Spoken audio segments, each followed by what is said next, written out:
हिंद की तरफ से शदीद सर्दी की वजह से तकरीबन 600 सजायाफ्ता कैदियों को कंबल तकसीम किए गए और इन कैदियों में कई खवातीन भी शामिल हैं।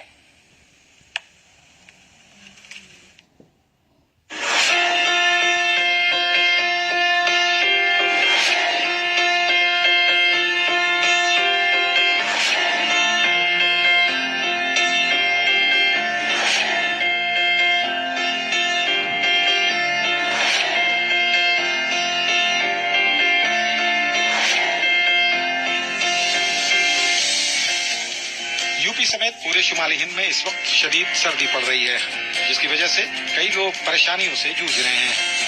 इन लोगों में वो कैदी भी हैं जो किसी न किसी जुर्म में सजा काट रहे हैं, लेकिन सर्दी तो इन्हें भी लगती है ना। ऐसे ही कुछ कैदियों की मदद के लिए जमीयत उलमा हिंद ने हाथ बढ़ाया है। ये लोग इन कैदियों को शदीद ठंड से बचाने के लिए कंबल तकसीम कर रहे हैं। अनेक रूप से अलग अलग अंदाज से ये काम होता है।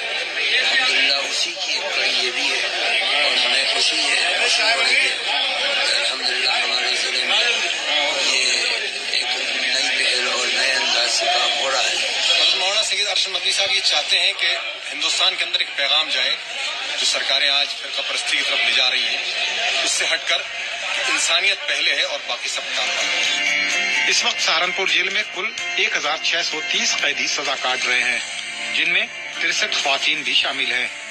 जिला जेल में जमीयत की जानिब से तकरीबन 600 कैदियों को कंबल बांटा गया। सहारनपुर जेल के इंचार्ज वीरेश राज शर्मा ने जमीयत के इस कदम को एक अच्छी पहल बताते हुए उनका शुक्रिया अदा किया। हमारे परम आदरणीय मौलाना मदनी साहब की तरफ से लगभग 600 बंदियों को जो कंबल बांटे गए हैं, इससे बंदियों की गर्मी सर्दी के लिए बहुत ही राहत मिलेगी और लगभग सभी